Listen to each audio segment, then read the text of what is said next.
we have been online for a while, so Yeah, I know. I was just your light is still kind of a little problem. You just check. Let me check.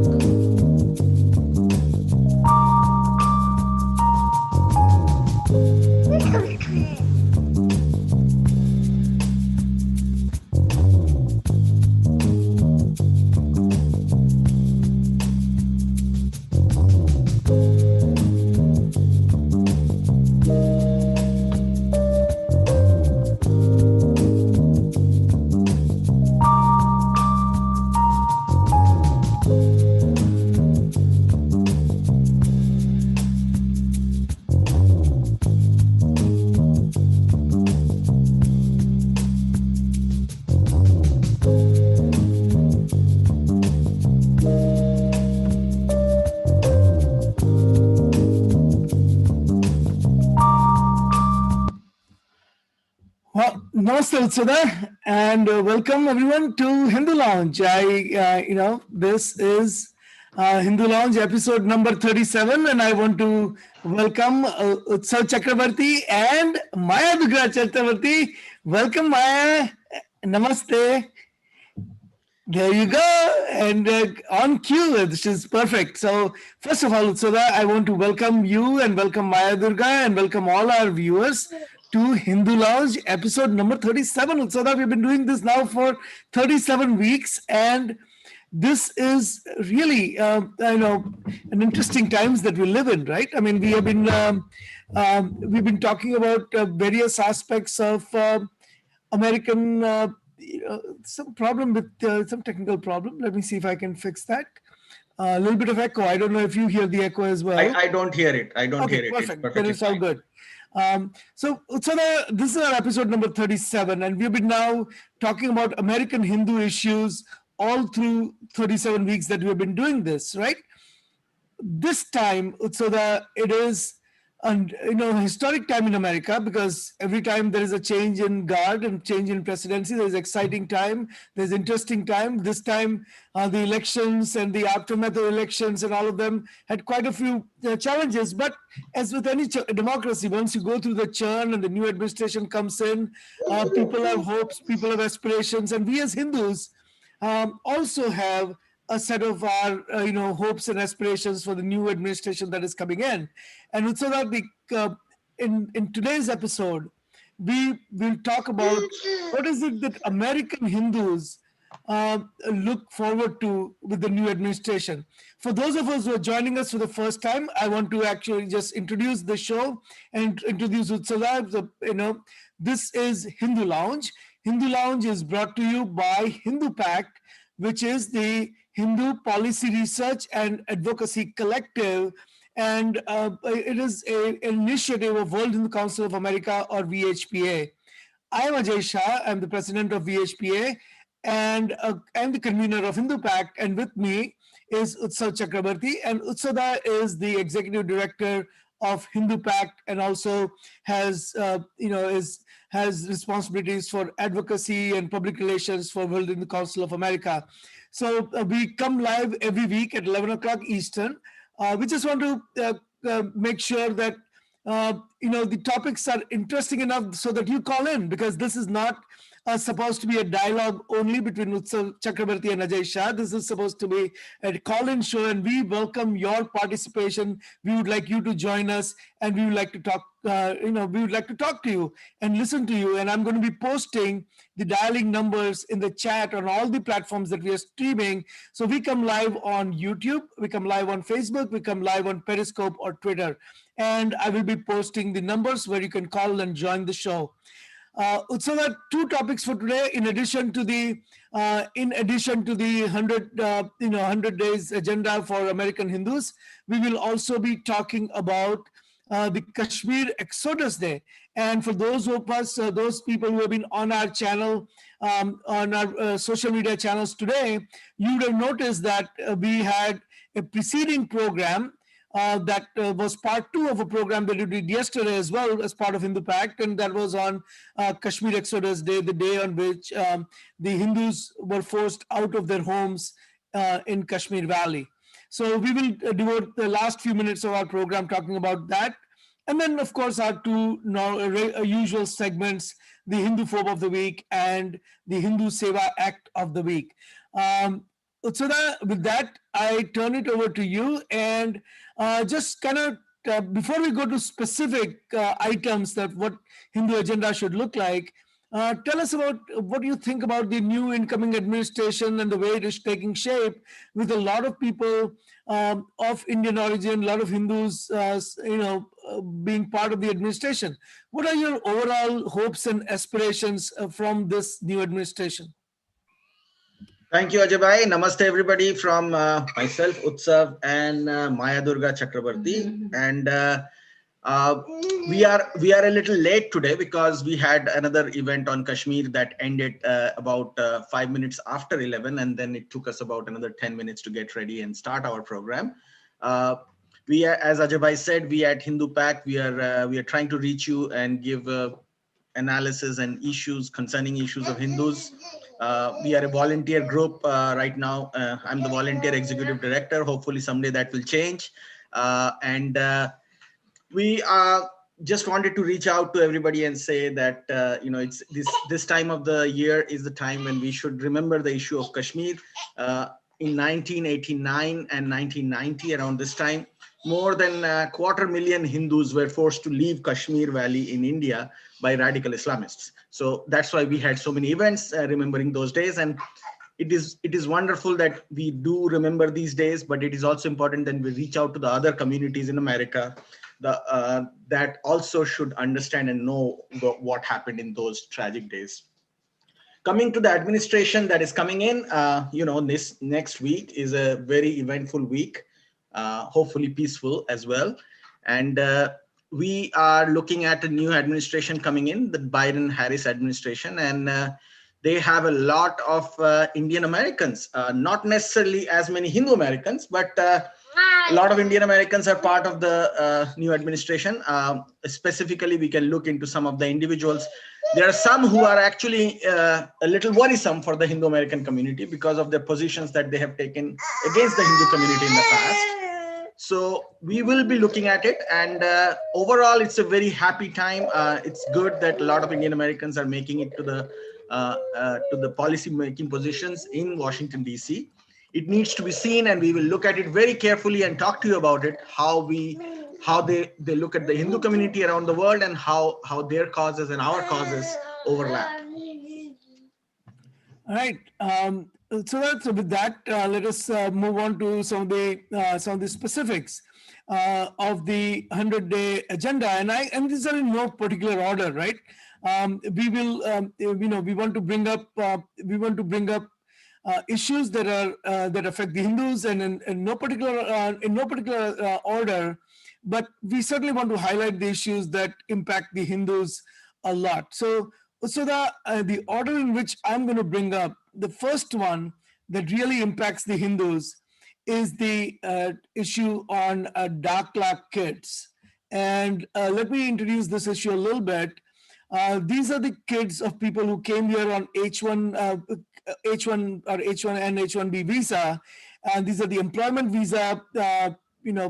Kids who are born to people who come on employment visa, and with the amount of time it takes nowadays to get the employment-based, to convert the employment-based visa to a green card is staggering.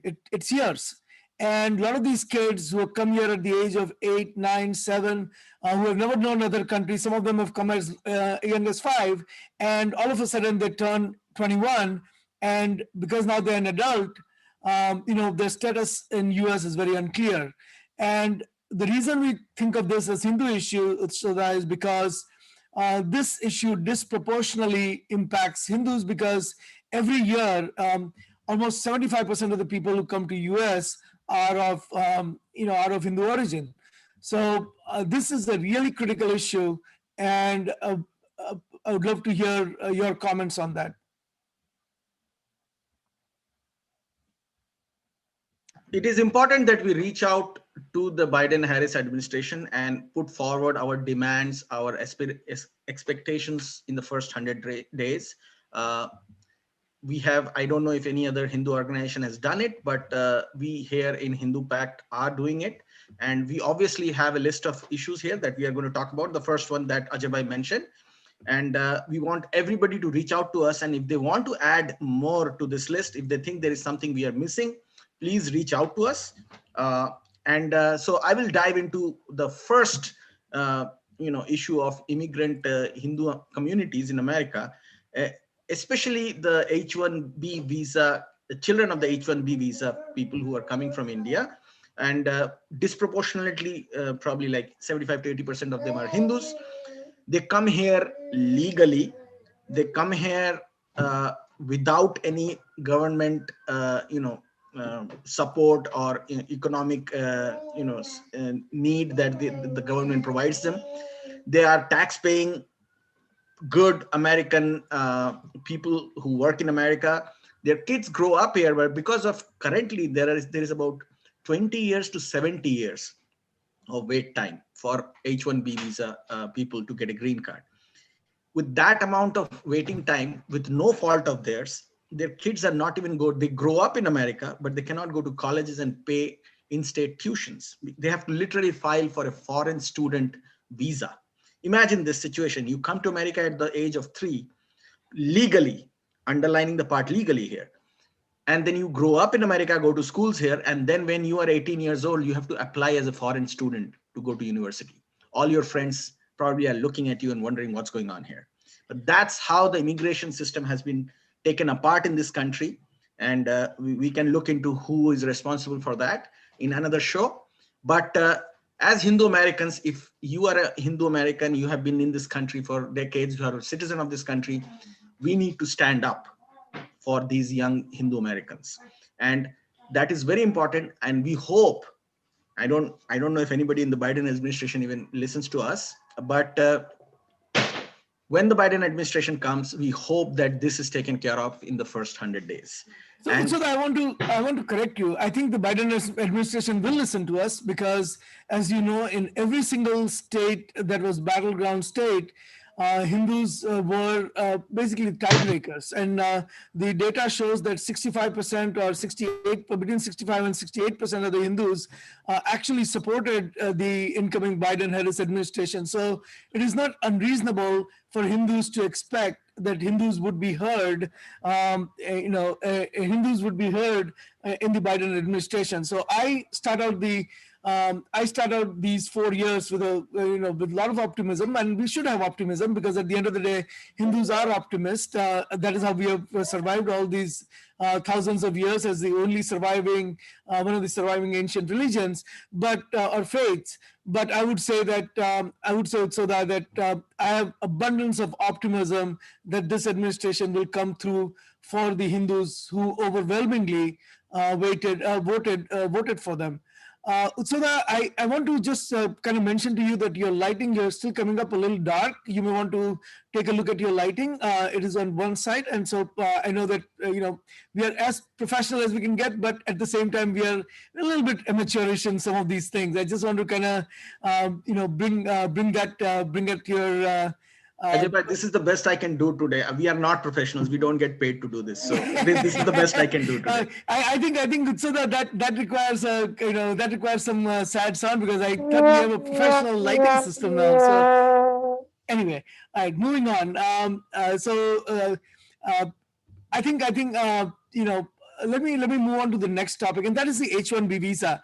And this should be so that much closer to your heart because you actually waited for a long time to get your own green card, right? So tell us what it takes to get a green card, and why is it that, and what do you expect from the new administration? So people who are in the same shoes as you were at one time don't go through the same thing that you went through. Well, the sad part here is that I was lucky to have, when I was waiting for my green card for more than 10, 11 years, I waited for about 13 years for my green card. I felt really bad. It was untold amount of suffering, having to stick around in a company or, having to constantly worry about economic downturns and then worry about whether you will have a job the next day or not. went through recessions. It's a lot of worry, and I fully identify and understand what millions of American Hindus go through who are on these kinds of employment visa for no fault of theirs. I mean, they're just treated with discrimination because they happen to come from India, and Indians or Hindu Americans especially don't have a voice in this country because we are not, the squeaky wheels, as they say. So, so I went through that for 13 years, and the sad part is that it's even longer wait time now. So people who were filing in the late 2015s, 2016s, they have to wait, like, theoretically they have to wait for at least 40, 50, 60, 70 years. Theoretically, I don't know if that's how it will turn out, but that's impossible. People will die waiting for their green cards. And that's the part that we all had to go through, especially those of us who came in the late 90s and early 2000s. uh, and people are going through even worse now. So I think it is extremely critical, and given the fact that the Biden administration has been on paper, on the microphone, have been such supporters of immigration, they're willing to go beyond their mandate to give even illegals benefits of doubt in getting immigrations cleared and being brought into America. It's just that the American Hindu community doesn't care about it. Those who get the citizenship and become green card holders, they don't care about what happens to. So it's just a general apathy in our community that we need to overcome and come together as American Hindus to be the voice. Because the irony here is that those who are waiting for their green cards do actually care and do a lot of activism on it, but they don't have a vote because they are actually waiting for their green card. So those who have a vote stop caring. So it's a very ironic situation, and I would really appeal to our American Hindu communities out there who have been here for 50, 60 years or 30, 40 years to actually think about it strategically. It is for your own community's benefit. And even more than that, I mean, I would say it is, put a lens, put a think with compassion, because Correct. at the end of the day, the families involved here. There are the people's lives at stakes in terms of what they don't wake up. They wake up in the morning and say, "Am I still going to be here, or am I going to have to abandon my house that I built with so much effort?" And my put my kids are going to school, and overnight my company, say for example, goes out of business, and within 30 days or 60 days, if I don't have a job, I have to drop everything, sell everything if I can in those that short period of time, uh, and then just leave. And I think there has to be a certain amount of compassion that all of us should have. It just happens to be 75-80% Hindu issue, but really, even if the people who are waiting were not Hindus, a certain, as Hindus, we should be compassionate towards people who are who are in that condition. So that, speaking of compassion, the third issue that the third thing that we are looking for from the Biden-Harris administration that is coming in less than a week now, is compassion towards the Hindu minority in Indian subcontinent who have been persecuted, kidnapped, raped, forcibly married, and people who are whose temples, as we saw in Balochistan, a temple was destroyed. So basically, the life that, like Afghanistan, we saw in Gurudwara, over 25 Sikhs who were worshiping there were killed. So these are the people whose lives are in imminent danger. We know that the percentage of Hindus have come down from 20, 30, 40% in certain cities to basically 2%. And in that kind of situation, the Hindus over there seek asylum in countries that can accommodate that. And we want to make a compassionate plea to the incoming administration. So that tell us the issue and tell us what our specific demand of the new administration is.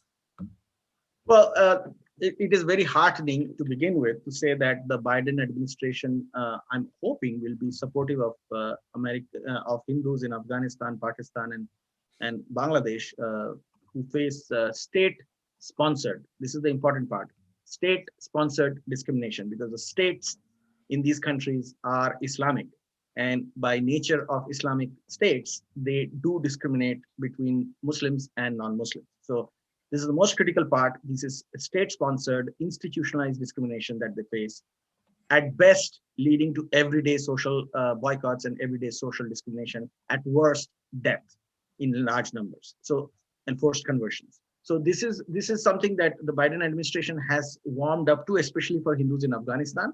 uh, President Biden, I'm using the word president because he's going to be inaugurated soon. uh, President Biden has gone on record supporting asylum to Hindus from Afghanistan, Hindus and Sikhs from Afghanistan. uh, I hope, like India, he extends it to the Hindus and Sikhs from Bangladesh. Bangladesh is mostly Hindus and Buddhists, and Hindus and Sikhs from Pakistan, because they have similar conditions, not always the same, but similar kind of discriminations under similar agendas. So, because President Biden has done it for Afghanistan, I'm hoping he's going to expedite it very quickly for Afghanistan and extend it to the Hindus of Pakistan and Bangladesh. I hope in this goes through to the administration. I know there will be a lot of opposition from his supporters in the Islamist communities, and I think that will be a test of character for the Biden-Harris administration, whether they stand for morality and human rights across the board, or is it selective?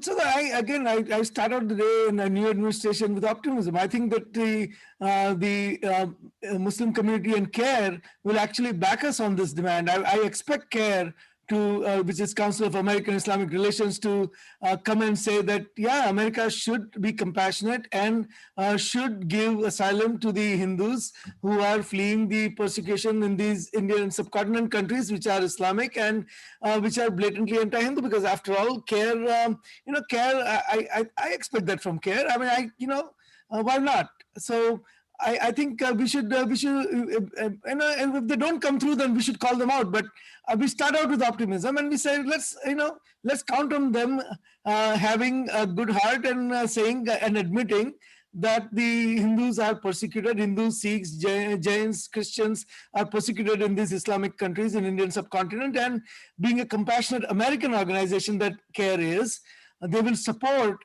a call for their asylum in the United States. I mean, there's nothing wrong with that, right? I mean, I don't think CARE would go and support the persecution of these minorities in Islamic countries. Why would CARE do that? I love the way you put out rhetorical questions, Ajay Bhai, and I love your optimism. I don't think CARE is going to do anything about it. There's a little bit of pragmatism in me as well. It might show through sometimes. I don't expect CARE to do anything about it, but I expect the Biden-Harris administration to do something about it, because that, as I said before, is a test of their character and a test of their commitment to all causes on the same footing.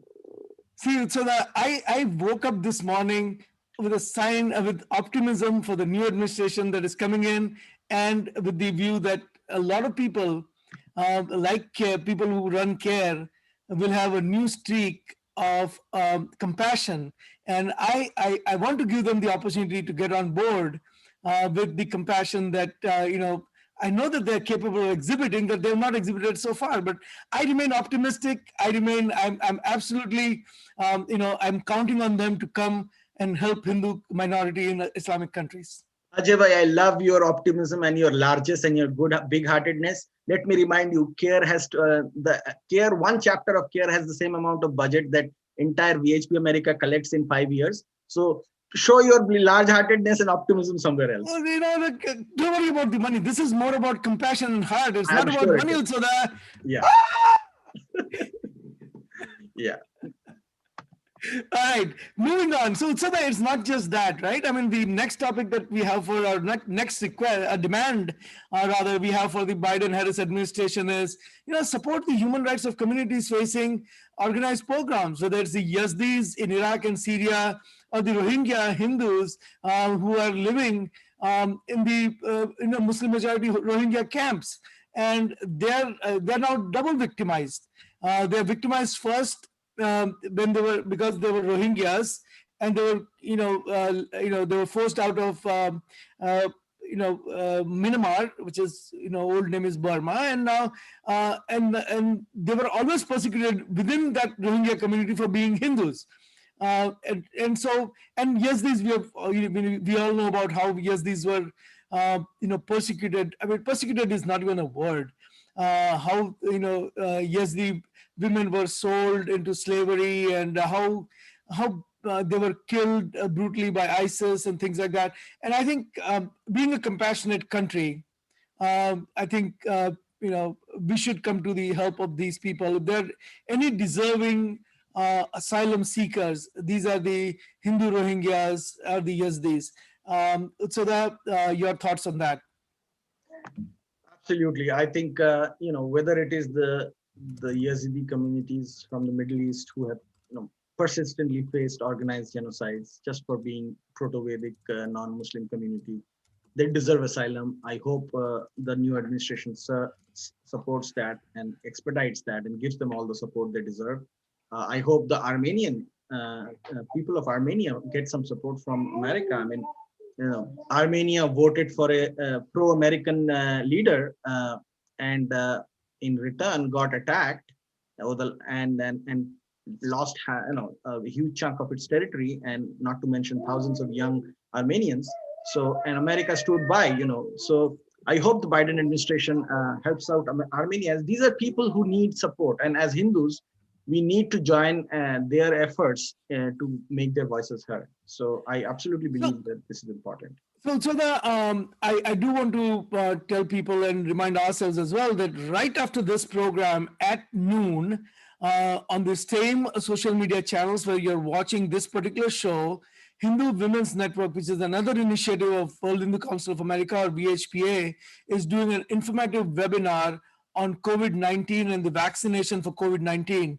So I urge everyone to, right after this program ends at noon in 18 minutes, to please join that program. It's going to be very informative, and I would, I would encourage you to join, to listen to it, and to really absorb the information that's going to be given out in that program. Dr. Ila Sukhadia, who is a medical doctor and one of the leaders in the Women's Network, is going to be speaking on that. So the next one, so we have to kind of go through this a little quickly. The next one is that United States of America under President-elect Biden, who will be president in 4 days, should commit to Indian sovereignty. I mean, I think India being our Dharma Bhumi, we always bring up the cause of India in this show. I think India's sovereignty is important because I think that America and India being democracies should respect each other, should work with each other to really fight the forces that are against democracy, against human rights, against empowerment of minorities, and all of that. And we should be together in this. But if U.S.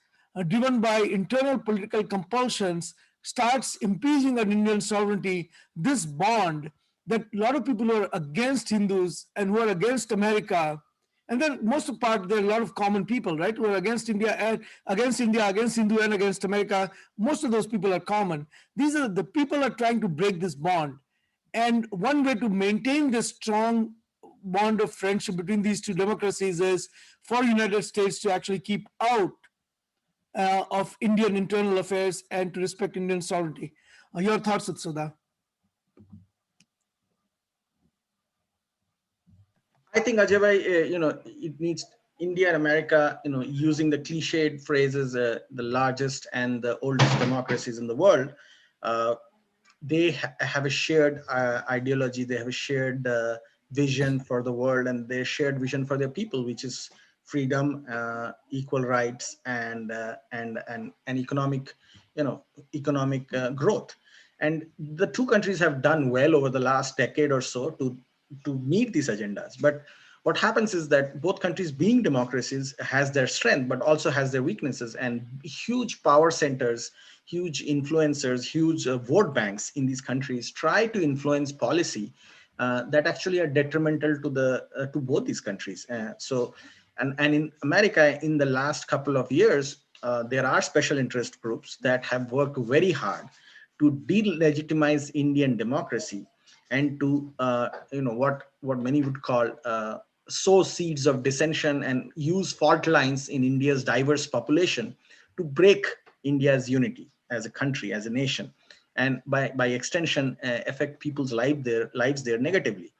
And those power centers, those vote banks in America have made deep inroads in political parties. And what we are afraid is that the new Biden-Harris administration will hopefully not succumb, but they have a lot of pressure from these special interest groups. And because these groups have good numbers of voters who unite and vote, they will be under a lot of stress. And one example of that is that the recent White House appointee, one of the appointees is very well connected to a Kashmiri terrorist group and their front organization in US. We can have an entire show on that. I don't think I should get into it because then we are already 70% of the time done. That's So right. Yeah, let's keep yeah, it for next show. yeah. So Utsara, I would, I request you to go through the, I request you to go through the next set of, next set of demands that we have of the incoming administration, and that is regarding the constitutional rights of Hindus. And you have four demands listed here and in the list that you provided to me. And if you could please, I don't want to make this a slideshow because I think it's a, you can, when people look at you in the full screen, they get really the impact of it. So please walk us through the next four demands starting that are listed under the constitutional rights for Hindus. Correct. And America, especially with the Biden administration making constitutional following of constitutional rights one of its main election planks. So one of four of the things that we have mentioned for the American Hindu communities are support of free speech for all Americans, and the right to boycott without government interference, right to protest, right for free speech for all Americans. That is across the board. It's not just Hindus. Every American needs to have that right. That's part of our constitutional guarantees. Support for federal and state departments of education, efforts to adopt policy reforms and address religious-based bullying in schools. So what we have observed, and this is across the platform in many states, is that these, just hold on 1 minute, that these, that there are departments and schools across America which have educational content in their books that single out Hindus for discrimination and for misinformation. So that has a lot of impact on Hindu kids being bullied in schools. It has been taken up by many Hindu organizations, ours included. So we need to make sure that those constitutional rights are guaranteed. We need to make sure that in universities that receive state funding and that are aggressively suppressing Hindu free speech in campuses and punishing students who support Hindutva, in curriculum, in through professors, who are ideologically motivated in a certain direction. So through how they treat Hindus in their academia. These things need to go away. If some university is receiving state fund, they cannot discriminate against Hindus for their free speech rights. Okay, so that's something we hope the Biden administration will follow up on and actually take up. Also, in America, as minorities, Hindus should be given more access to faith-based capital generation. So, more access to resources, monies, so that American Hindus can actually have better education for their kids and for the larger community in general. And it is not just applicable to Hindus. I hope all minority communities receive that. That would be very much appreciated. And and you also listed a couple of things about the the need, what we Hindu community needs from the federal government, which is to embrace, hire, work with, and consider policy advice from American Hindu and Hindu community organization. I think one of the things that for years and years in the for example, in the prayer breakfast that President held, Hindus had no representation, and in other faith-based initiatives, there's very minimal or token representation of Hindus, and we think that in all whether it is FBI working with the temples to protect to ensure their security and protect them from the physical harm or damage and threats that they get. so that kind of engagement all the way to really, making making Hindu phobia, Hindu hatred as something that a government, just as the educational programs within government agencies, to educate people about what Hindu dharma is, so that the workforce, the federal workforce, is more educated, is more informed, and just as there should be for all other faiths, and that happens with other faiths. It does not happen with Hindus. There are not enough Hindu chaplains, for example, in the military. There are not enough Hindu chaplains available in other parts of, whether it's prison system, federal prison systems, and other places. So I think these are the kinds of places where it is absolutely reasonable for Hindus to expect that the new incoming administration is going to be more proactive in making sure that Hindus are included in this in this new administration at various levels, not just in thought but in action as well. And I think one of the other things I'm kind of going through a little quickly, that we have had Hindus have always had problems about how about the Hindu representation in USCIRF. This is the semi-government agency, which goes and certifies other countries based on their amount of religious freedom that those countries have. And they've always made an attempt to paint India and thereby Hindus in a really bad light, and that has led to attacks, physical attacks on Hindus in America. It has led to bullying of Hindu kids in schools, and I think it is absolutely reasonable for Hindus to expect that the USCIRF, instead of having political appointees who adhere to certain anti-Hindu ideology or the other, they should consult the real Hindu organizations like World Hindu Council of America and some of the other ones that we can recommend. Consult some of our mandirs, and then have true representation of Hindus in USCIRF. I think that is, so that if that does not happen, I would be personally very disappointed, because for many administrations now, we have suffered through a very unfair USCIRF. Any comments on that before we move on? I think part of USCIRF's agenda was to, was to target India. In fact, USCIRF, despite being an organization that is supposed to look at international religious freedom across the world, spends about 70% of its time and resources on holding hearings specifically against India. Imagine that. I mean, you have 140 countries in the world where there is actual state-sponsored discrimination constitutionally against non people of other religions, and this organization has no problem with those, and it chooses India as the one to target for more than half of its events. So there is an intrinsic bias. It's a convergence of anti-Hindu hatred, not just coming from the Islamist communities, but also from the extreme right-wing Christian communities, especially many of whom are white supremacists. So it is a very unfortunate situation that a quasi-government organization like USCIRF does this. Thankfully, though, previous administrations have not paid attention, because it's a quasi-government, its suggestions are not binding. So they have not paid attention to its outrageous actions and reports. Hopefully that will continue. And as you said, Ajay Bhai, what would be even better is that if they actually look at Hindus with a slightly more neutral position and a slightly more positive human approach towards Hindus, and not just treat Hindus as people who are, unfinished agenda of conversion for any of the communities that they serve. And then, I think,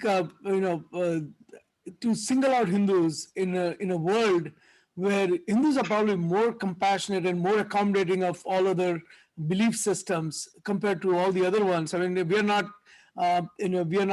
communist China, where an entire state is treated like a prison, and we are not, we are not a country where you cannot even bury your dead because you don't belong to a particular faith. This is to single Hindus out and then make them target for bullying is absolutely unacceptable. And it's not a request; it's a demand that Hindus be the true Hindu representatives be part of the USCIRF. Utsada, I'm going to run through some of the other ones that we have here, and maybe in the future program we can discuss this more carefully. We will be publishing this agenda in next couple of days, and we'll send it out to the media and all the other Hindu organizations that these are the requests, these are the demands we have for the new incoming administration.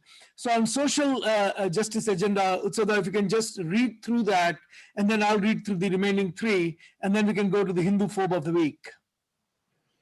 Yeah. So, on the issue of social justice, it's important that we stand up and give a voice to Native American communities. That's a community that has been facing the brunt of discrimination across the board, both racially and economically in America.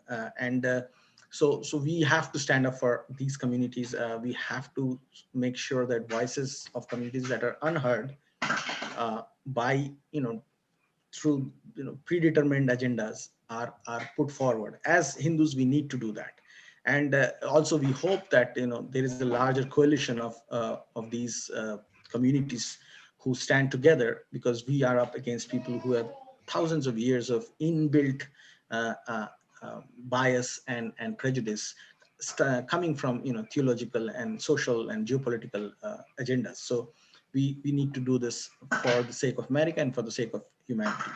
Absolutely. So the other three that I'm going to quickly talk about is that as true Hindus who believe in compassion, Hindus who believe in equality, and Hindus who believe in universality, we have certain things that we absolutely, as Hindus we believe in, and I think any administration would be actually proud to take these issues up, and we expect no less from the Biden-Harris administration. One is that we would demand that anything and everything that can be done to bring about gender equality, true gender equality, we should do that. And as Hindus, we do not believe in discrimination of any kind, and we absolutely believe that gender equality. We are Hindus. Hindus are the community that worship goddesses, and Hindus are throughout the history, Hindus have always accommodated all genders, and we should do that. We would like to promote policies that are environmentally friendly and carbon neutral economy.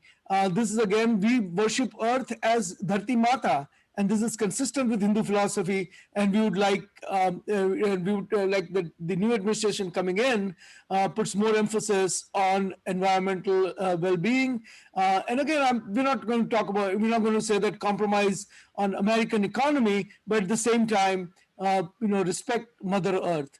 And the last one, Utsada, is health disparity in the country. And we would like the new incoming administration to really reduce the health disparity that exists in the country and provide equal access to healthcare. And that goes beyond just equal access, and disparity is not just economic disparity, but even in research. When you do the clinical trials that exclude, for example, the Asian Indians or some of the other communities which are smaller communities, the health outcomes that you get are limited to a certain category of people. So make the healthcare more broad-based and remove the disparity. Utsada, but the remaining 1 minute that we have, Hindu Phobe of the Week and Hindu Seva Act of the Week. Hindu Seva Act of the Week, I would urge everyone to please donate to Hindu Women's Network. Hindu Women's Network donation, you can go and do it on VHP america.org, vhp-america.org. Hindu Women's Network is an initiative that is very active in various Hindu women related issues, and they're starting out this year with an educational seminar on COVID-19 and viruses and vaccination rather. And I would urge everyone to help to join in the Women's Network, be part of it, but also go and help support in the Women's Network. Also, the Hindu Phobe of the Week. Hindu Phobe of the Week is once again the over the air these networks, the set-top box networks and the streaming networks, as we call it in America. And the streaming network that we have picked this time is Amazon Prime. So now, what's up with Amazon? Look at this video and tell me what's wrong with Amazon. So I'm going to play this video of an upcoming series called Tandav. And please let me share this slide. I know we're going to be 1 minute over, so I urge our Hindu Women Network representatives to please just bear with us for just a minute as we finish up this show. And I'm going to share this slide, and I'm going to so that give you an opportunity to comment on it, but very quickly. So please tell us, what is this all about? जैसे कि हाँ, campus के सारे विद्यार्थी देशद्रोही हो गए। आजादी आजादी के नारे लगा रहे हैं। आजादी?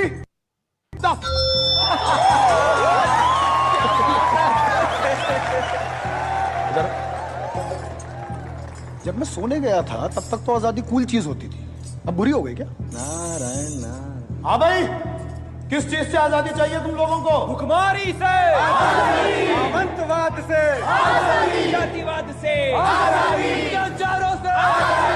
हाँ, मतलब देश से आजादी नहीं चाहिए, देश में रहते हुए आजादी चाहिए। So that one of them is acting as if Vishnu Bhagwan, and the other one is acting as Shiva, or Narad and Shiva, I would think, but it's a little unclear. And they are talking about Azadi. This is a slogan that was, first uttered during the, agitation that Kanhaiya Kumar did as part of JNU, where he was talking about Azadi for Kashmir, which is break away Kashmir from India. And then it was Azadi from Kafirs. That was another slogan that was raised. That means give us freedom from Kafir being Hindus, give us freedom from Hindus. So these are the kinds of Azadi slogans. And now, and the seditious, to say the least, they're anti-Hindu because they want Azadi from Kafirs. And now this is being mainstreamed by Saif Ali Khan, a prominent actor in India, and he wants to mainstream this Hindu-phobic, India-phobic slogan. And Amazon is giving them a platform. They are the true Hindu phobes of the week. Utsada, any last comment before we end for the day? Yeah, I mean, it shows two things. It shows that there is an institutionalized effort to mainstreamize the quote-unquote Azadi narrative by whitewashing it from what it really was when it was being used, and it's still being used. That's number one. And to have Amazon Prime, and actually I have seen similar kind of pattern of programming in Netflix as well. So to have these mainstream, popular mainstream global services embrace this kind of Hindu phobia, subtle Hindu phobia, and try to whitewash it and mainstreamize it, shows that, irrespective of what Hindus in America, very well-to-do community, think of themselves, they have very little influence to actually manage perceptions of mainstream communities against them. And that is something they should worry about. And that is something we should take up as a community with the mainstream media. Absolutely. Utsada, I lost your sound for some reason. Utsada, we lost your sound. Not sure why. But in any case, we are at the end of the show. So can you hear me now? I can hear you now. But Okay. we have to go to the Hindu Women Network Women's Network program. Sorry, if you wanted to finish your last sentence, we lost your sound temporarily. No, I said that, we have to work really hard to sensitize the Hindu communities across the world, especially the American Hindu community, to be a more vociferous voice, be a bigger voice in countering these kinds of mainstream media biases and normalization of Hindu hate through programming. Absolutely agreed. Thank you, Utsada. With that, we come to the end of the show today. Utsada and Maya, thank you very much for joining.